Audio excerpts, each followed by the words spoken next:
In the event that you do not see your e-commerce platform from the list, you may select General from the list and just copy paste the code to your order confirmation or thank you page right above the closing body tag.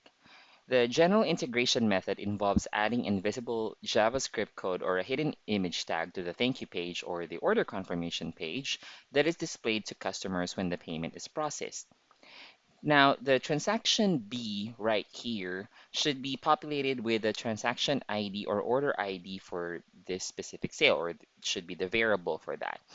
The amount should be populated with the variable for the amount.